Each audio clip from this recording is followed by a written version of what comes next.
देश भर में टोमेटो फ्लू के मामले काफी तेजी से बढ़ रहे हैं और सबसे ज्यादा चपेट में है केरल राज्य। केरल में 82 बच्चों में जिनकी उम्र 5 साल से कम है उनके भीतर टोमेटो फ्लू पाया गया है और केरल के बाद तमिलनाडु, उड़ीसा और हरियाणा में भी बच्चों के भीतर टोमेटो फ्लू का लक्षण पाए जा रहे हैं। लेकिन डॉक्टर्स का मानना है कि टोमेटो फ्लू से आपको घबराने की बिल्कुल जरूरत नहीं है। आपको सावधानी बरतनी है और कोविड के समय में जो सावधानियां आपने बरती हैं टोमेटो फ्लू के दौरान भी आपको उन्हीं सावधानियों को बरतना है। कोरोना के मामले बढ़ते हैं तो मन में डर लगने लगता है, एक डर का एहसास होता है। लेकिन एक दूसरी बीमारी दस्तक दे रही है, टोमेटो फ्लू।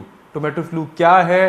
भारत में इसके करीब 90 केसेस हो चुके हैं, लगातार ये मामले बढ़ रहे हैं। लेकिन लोगों के मन में कई सवाल हैं। बीमारी क्यों फैल रही है, कैसे फैल रही है और खास तौर पर बच्चों पर इसका अटैक है तो बच्चों को कैसे सुरक्षित रखा जाए। इसी पर बात करने के लिए हमारे साथ एक खास मेहमान हैं, डॉक्टर सुनीला गर्ग हैं।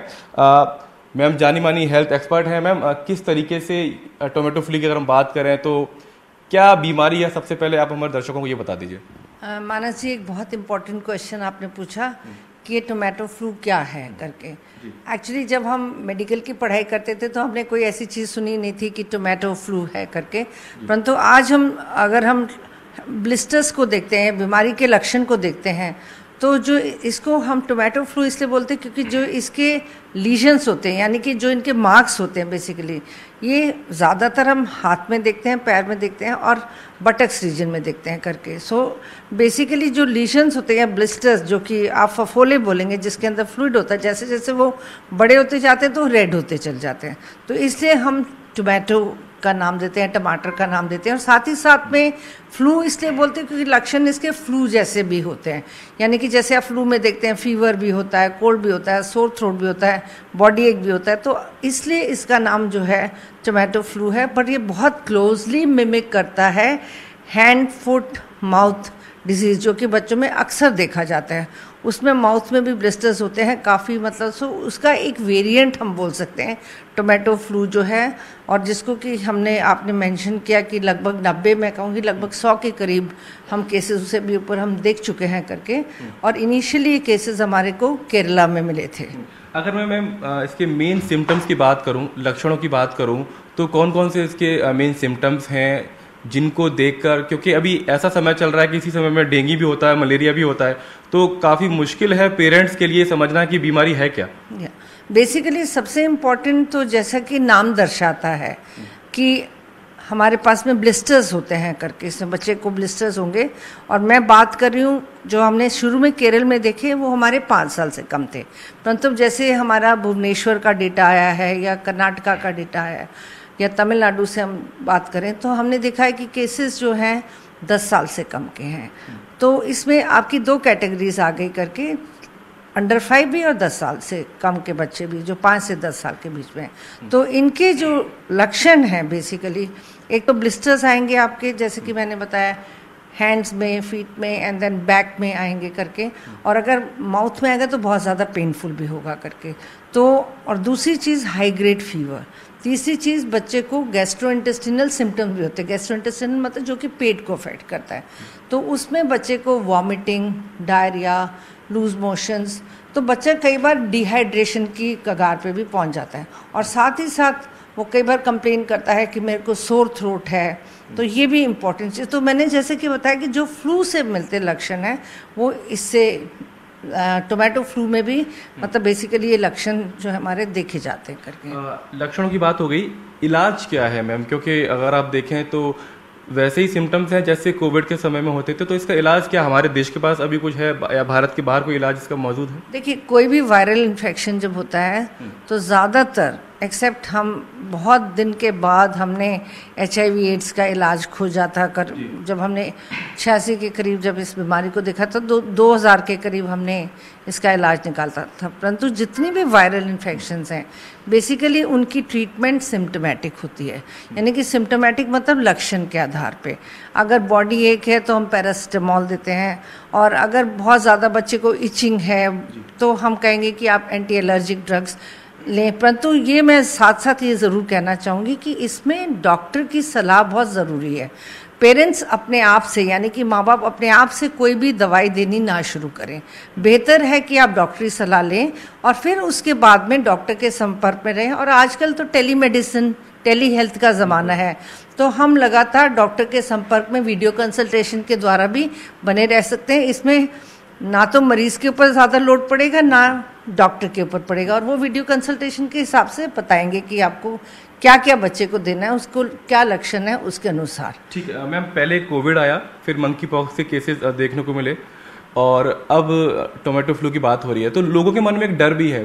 तो ये समझाना बहुत ज़रूरी है कि क्या ये बीमारी जानलेवा हो सकती है, क्योंकि बच्चों के ऊपर जब बात आती है तो पेरेंट्स बहुत ज़्यादा चिंतित हो जाते हैं। मैं ये ज़रूर कहूँगी कि नेचुरली आपने बहुत अच्छा ये कमेंट दिया कि बच्चों के विषय में पेरेंट्स बहुत ज़्यादा चिंतित होते हैं, तो नेचुरल सी बात है वो पैनिक भी करते हैं कि क्या करना है करके। तो हमें बेसिकली ये देखना है कि पेरेंट्स को पूरी जानकारी रहे कि इसमें हमें क्या करना है और क्या नहीं करना करके। और ये हमें जानलेवा, जहाँ तक आपने वर्ड यूज़ किया, ये जानलेवा बीमारी नहीं है। नंबर एक, ये सेल्फ लिमिटिंग है। जितनी वायरल इलनेसेस होती हैं ये सेल्फ लिमिटिंग, यानी कि अपने आप ठीक होती हैं। परंतु हम बच्चे को या बड़े को, जिसको भी इन्फेक्शन होता है, अब आज की तारीख में हम टोमेटो फ्लू की अगर हम बात करें या हैंड फुट माउथ डिजीज़ की बात करें, तो हम ये कहेंगे कि जो भी लक्षण है उसके अनुसार उसका इलाज होना चाहिए। बच्चे को आइसोलेट कर लेना चाहिए 5 से 7 दिन तक। बच्चा अगर समझदार है तो ज़रूर वो समझेगा कि ऐसे से लक्षण है, उसको आइसोलेट करें घर में, मतलब उसकी देखभाल होनी चाहिए। और वो बाकी बच्चों से मिक्स ना करें। वो इसलिए मिक्स ना करें क्योंकि हम इन्फेक्शन का स्प्रेड जो है वो रोकना चाहते हैं। और जाहिर सी बात है, हमने कोविड देखा, मंकी पॉक्स देखा, और ऐसा हम ये ना भूल जाएं कि बारिश का मौसम है, हम डेंगू, चिकनगुनिया वगैरह भी देख रहे हैं। तो ऐसे भी हो सकता है कि बच्चे को पहले डेंगू हुआ हो या चिकनगुनिया हो, तो बहुत बॉडी एक वगैरह के लक्षण भी हो सकते हैं। तो वायरल इलनेस है, सेल्फ लिमिटिंग है, 5 से 7 दिन में ठीक हो जाएगी करके। परंतु उस पीरियड में माँ बाप को पैनिक नहीं करना है। उस बच्चे के जो इस्तेमाल किए जाने वाली चीज़ें हैं, इवन बर्तन वगैरह, उसको भी इमीडिएटली वॉश करके रखें। और अब तो कोविड ने हमें बहुत अच्छे से सिखा दिया है कि हमें किस तरह से प्रिकॉशंस फॉलो करनी है। अगर रेस्पिरेटरी सेक्रेशंस हैं तो बच्चा अगर मास्क पहन सकता है तो बहुत अच्छी बात है करके। तो ये हमें इन चीज़ों का ध्यान में रखना है। और साथ ही साथ मतलब हमने देखना है कि पूरी जानकारी पेरेंट्स को होनी चाहिए और डरने की कोई बात नहीं है। जो सारे एहतियात हम कोविड के समय बरत रहे थे, हमें वो बरतने हैं। आपने मोटी मोटी बात यही है। क्या इसकी अगर डायग्नोस की बात करें तो पता कैसे चलेगा कि ये बच्चे को टोमेटो फ्लू है? देखिए, ये बेसिकली आपको सैंपल्स जो हैं, सैंपल्स कहाँ से हम लेंगे डिपेंड करता है आपका। जैसे आप रेस्पिरेटरी सैंपल्स ले सकते हैं। अब आपका जो लीजन है, यानी कि जो आपका ब्लिस्टर बना हुआ है या फफोला बना हुआ, वहाँ से आप सैंपल्स ले सकते हैं। स्टूल सैंपल्स, अगर डायरिया का प्रेजेंटेशन, आप स्टूल सैंपल्स भेज सकते हैं।